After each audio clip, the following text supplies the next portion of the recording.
Kahit na nagdadalamhati siya, kapos sila sa mga tao, kaya kinailangan niyang hilahin ang kanyang karatela para tipunin ang mga bangkay palabas ng lugar gamit ang isang kariton na gawa sa kahoy.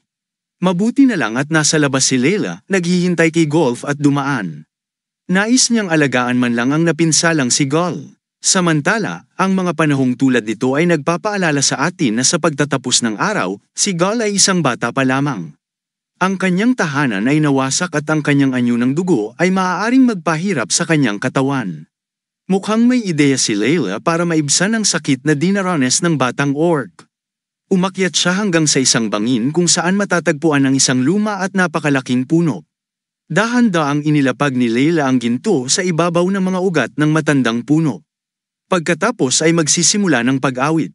O dakilang Diyos ng kagubatan, ipagkaloob mo sa amin ang kaloob ng kalikasan upang maibalik ang nabasag. Ipinadala niya ang kanyang mga papuri sa Kasog Buton. Agad-agad, nagsimulang malanta at mamatay ang berde at makikinang na mga dahon ng napakalaking puno na naanod sa hangin. Nagbigay si Layla ng isang spell na ipinagpalit ang buhay ng puno upang mapabilis ang paggaling ni Gul mula sa mga pinsalang dinaranas niya. Nang ibalik ni Layla ang bata sa kanyang ina, ipinaliwanag niya na tumulong siya sa pagsara ng ilang mga sugat at inayos ang sakit. Ngayon ay nasa malalim na pagkakatulog si Gul. Dahil kailangan niyang mabawi ang lakas. Pinasalamatan siya ni Gulfin sa pagtulong at patuloy na paghatak sa mga bangkay ng kanyang mga tao.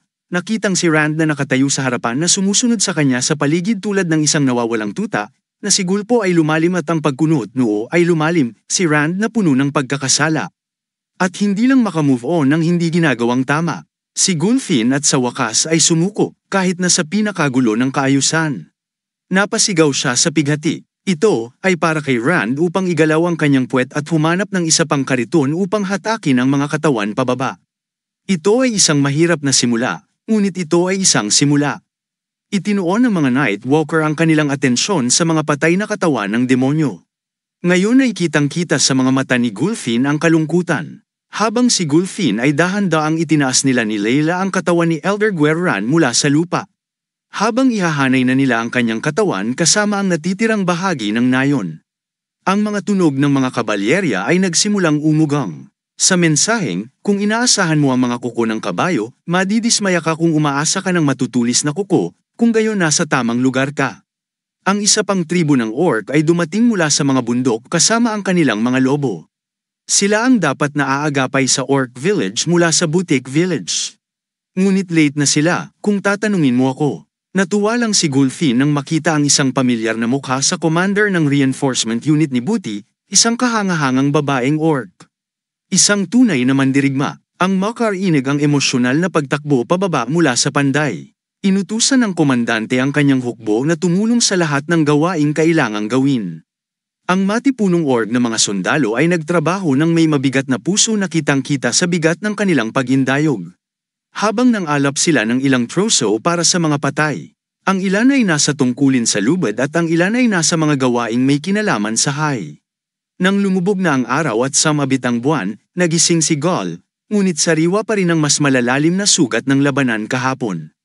Ang mga butay orcs ay nagsumikap na gumawa ng mga individual na higa ng kamatayan para sa bawat bangkay na pinatay ng mga demonyo bago mangyari ang pagkasunog ng mga bangkay. Ang ilang mga salita ay sinabi bilang pagkilala sa mga nahulog na bayani. Ang Girl in the Beastmaster ay dating isang mabangis na orc. Pinuprotektahan niya ang kapayapaan at tinamasa ng mga orc sa loob ng daan-daang taon, kasama ang kanyang magigiting na mandirigma.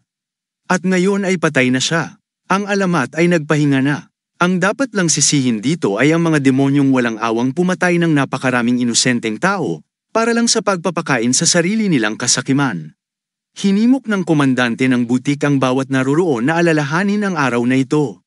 Lahat ng kanilang mga kapatid, ang mga kalupitan na nangyari sa Bobbies ay hindi mawawala, na ibinaling ang kanilang mga target sa mga demonyo ay nagsindi ng apoy sa bawat puso ng mandirigma. Sabay-sabay silang sumigaw ng kanilang sigaw ng digmaan. Habang pinapanood ni Gol, ang tinupok ng apoy ang mga taong kilala niya noon. Hindi niya maiwasang maramdaman na nabigo siya sa mga ito. Nabigo siya sa kanila at nagbayad sila ng kanilang buhay para dito, lalo na ang mga gawad kay Guren at Chief Garrick. Naniniwala sila kay Gol upang makumpleto ang plano at iligtas ang tribo mula sa pagkalipol. Nabigo siya sa kanyang auntie na galit na galit. Hindi man lang niya ito nakita sa mga huling sandali. Naramdaman ni Goal ang matinding bigat ng pagpapabiya sa kanyang mga kapatid. Pati ang ibang bata sa nayon, bigla niyang naalala ang huling sinabi sa kanya ng kanyang auntie bago mag-adventure. Tuloy-tuloy lang ang pag-agos ng tubig, na natatakpan ng luha at uhog ang kanyang mukha. Gusto lang ni auntie na makauwi siya ng buhay. At ngayon ay wala na siya. Nakahiga ang katawan ni Elder Gurn sa ibabaw ng dayami. Habang ito ay nag-aapoy ng mas mainit at mas maliwanag. Nakatingin siya sa kapayapaan. Pagkatapos ay naalala ni Goal ang mayabang na baluktot na ekspresyon ng kapitan ng demonyong hukbong yun habang ninakaw niya ang spirit beast mula sa matandang orc. Kung tama ang pagkakaalala niya, dapat ay Shuya Yuen ang pangalan ng mga decrepit na demonyo. Yan yung lalaki. Iyan ang dahilan kung bakit ang lahat ng mga katawan na ito ay nasusunog sa sunog. Ang kanyang kalungkutan ay patuloy na napalitan ng purong anyo ng puot at puot. Habang parami ng parami ang kanyang mga tao na naging abo. Samantala, pabalik sa kaharian ng elf, si Combs ay nasa ruta pa rin patungo sa pupis na ang kanyang buong gamit sa kanyang tibay ay nazap ng medyo matagal na ngayon. Ngunit hindi bababasa siya ay halos doon na halos palabas ng hangganan ng Elven Kingdom, mula lamang sa isang solong sulyap. Maaari mong sabihin na ang taong ito ay hindi magtatagal. Nanginginig na ang mga paa niya. Siya ay huffing at puff para sa hangin. Parang tumakbo lang siya ng marathon na walang tamang training. Sa wakas, nag-crash out ang nakakalimot na karakter na ito. Nakaluhod sa sahig, nanghina at nauuhaw bago pa man makalabas sa teritoryo ng duwende, desperadong sinisigawan niya si Layla, ngunit hindi makalayo ang boses nito. Bukod pa rito, may mas mahalagang bagay na dapat gawin sa mga guho ng bubas. Ngayon ibaling natin ang ating pansin sa isang karakter na talagang mahalaga. Si Lomi at ang kanyang mga ligaw na talon, may kantab na balikat. Siya ay talagang isang perpektong specimen ng mga species ng ibon. Siya ang puting blur na nag-iwan ng lahat sa alikabok sa pagkakataong ito. Gayunpaman, isang pamilyar na mukha ang nakakita sa kanya habang ginagawa niyang tumakbo. Oh my God! Ang ahas na si Lomi ang tinatawag nating manual brake na huminto sa isang hindi mapigil ang momentum sa pamamagitan ng paggamit ng kanyang mga paa bilang mga brake. Hanggang sa lumitaw ang mga skid mark at usok sa lupa. Ginawa niya ang napakahusay na maniobra dahil nakakita siya ng magandang bagay sa kagubatan. Uod yun, totoong buhay na uod, gumagapang lang sa lupa na parang tinutukso si Lomi para kumagit. Sa huling pagkakataong nakatagpo si Lomi ng ganitong pagkakataon, hindi niya ito nahawakan dahil sa ilang ibon sa pakikialam ng mga ibon, ngunit iba ito. Ngayon, siya ay mas malakas at mas mabilis. Tingnan mo na lang yung mga muscles ng manok. Ang ibon ay nagsimulang dumausdos sa lupa sa napakabilis na bilis. Sa kabutihang palad, nakaya na ng kanyang leeg ang momentum. Nakalok ng husto ang mga mata niya. Isang bagay, tanging ang pinakamasarap na merienda sa mundo. Sa pagkakataong ito, kahit na wala ang kanyang Dark Elf Master na tumatawag. Ang mabilis na pag-atake ng Lomi Superged ay malutong pa rin gaya ng dati. Ang gummy worm na mukhang uod ay nanginginig lang sa lupa, iniisip ang kanyang negosyo at sumisipol sa himig ng matahimik na kagubatan, asterisk.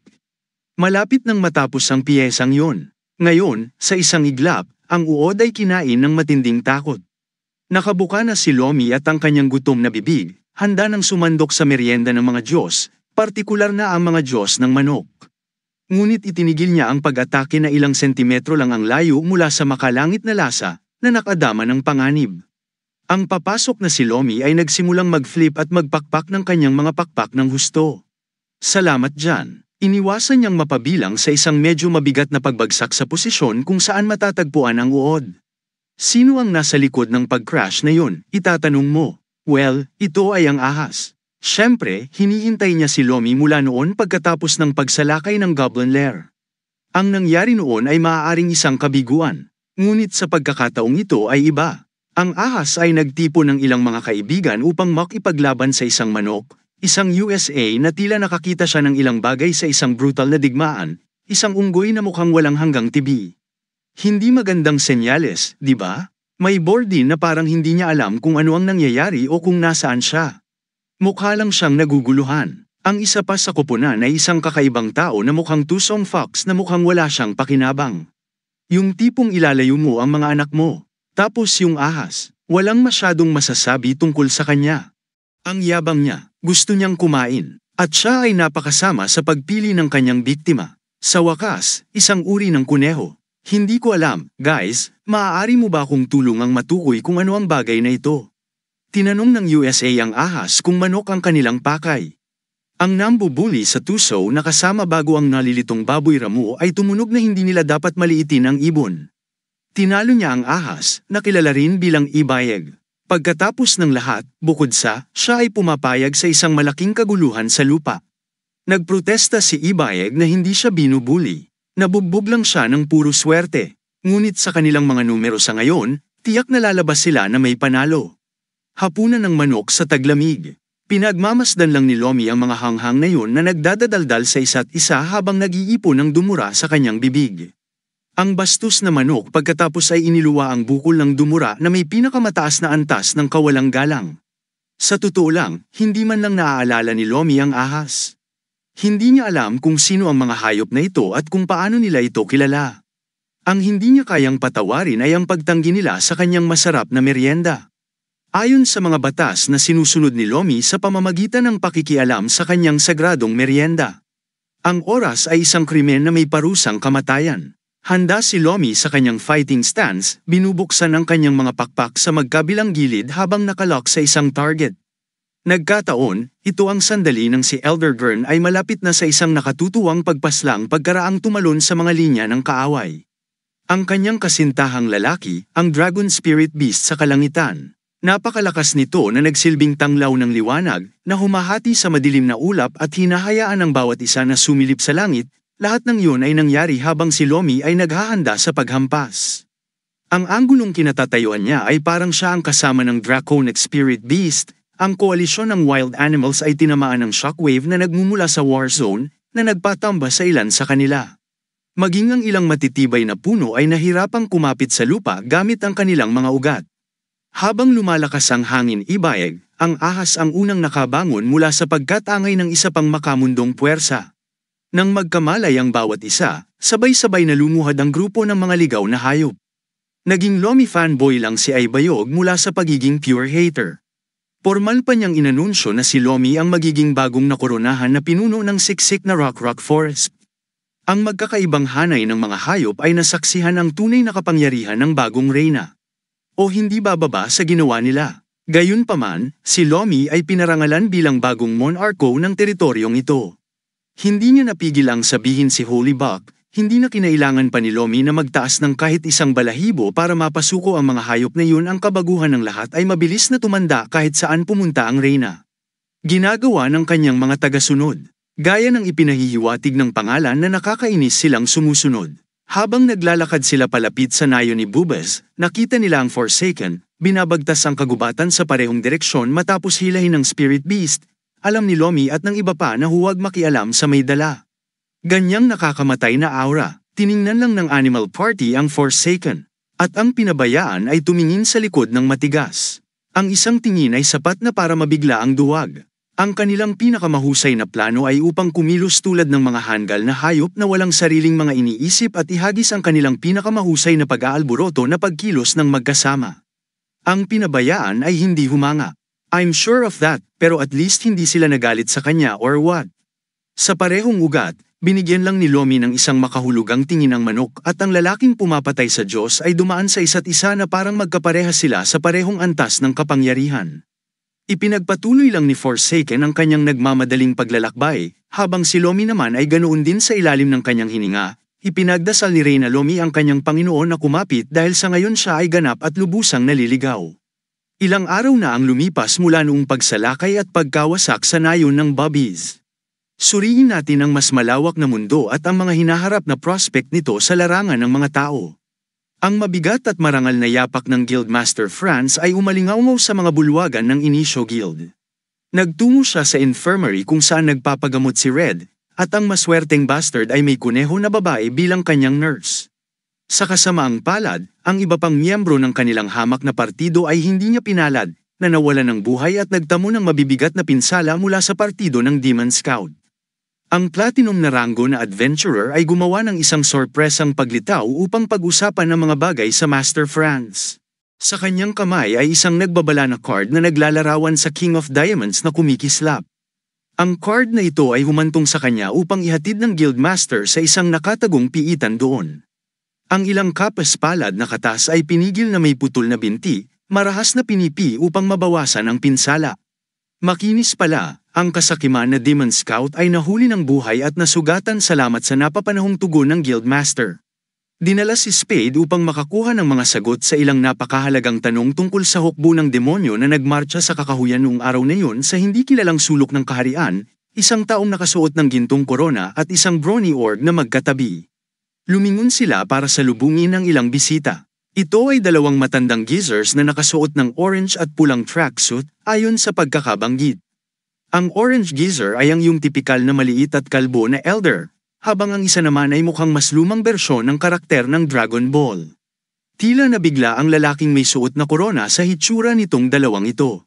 Sa kaharian ng mga duwende, si Lord Jezreel ay mukhang ngayon lang nakatanggap ng napakasamang balita. Marahil ay kaakibat nito ang pagpanaw ng isang matandang kasama na natanggap ang ulat mula sa kanyang mga kabalyero. Ang mga Awakened Waker ang isang bagay na natutulog sa loob ng hari ng mga duwende. Mabilis niyang nakolekta ang pinakamalakas at pinakamatingkad na inaalok ng kanyang kastilyo ng listahan ng 5 kahangahangang hitsurang general. May isang babaeng eskrimador na mukhang nangingibabaw sa mga lalaki para masaya.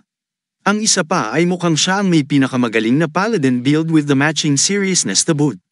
Sa kabilang banda ay isang binata na nakasuot ng golden armor. Maaaring siya ay mukhang mas bata kaysa sa iba, ngunit siya ay mukhang magagawa niya ang mga bagay-bagay. Ang isa pang nakabaluti na kabalyero ay mukhang dumaan siya sa ilang mahihirap na sagupaan sa nakaraan sa lahat ng mga gallows sa labanan. Ang pinakahuli sa 5 general ay nakasuot ng tila maskara ng bungo ng USA.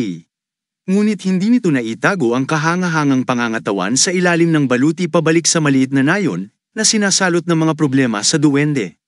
Ang mga bagay ay naayos pagkatapos ng pagkawasak ng pugad. Sina Osan at Rashan ay bumalik sa kanilang mapayapang pamumuhay sa pagsasaka. Si Miss Rika ay nagningning na kasing liwanag noong araw bago siya kinidnap para maging sakripisyo ng tao para sa isang pag-anong ritual ng duwende. Speaking of goblins, parang nakaligtas kahit papaano ang natitirang crew ng namatay na king. Sila ay masigla at magulo pa rin noong sinubukan nilang isama si Gol sa grupo. Ilang paksayon ang nakaalam sa nangyari kay Bubas, at isa na rito ang dapat umanong reinforcement troops mula sa butik. Ang orc sa trono ng butik ay nakatanggap lang ng balita ng pagkamatay ng mga kalapit na nayon. At hindi siya nasiyahan sa lahat. Sa sobrang asar niya ay nabasag niya sa kalahati ang silindro ng sulat gamit ang malakas niyang pagkakahawak.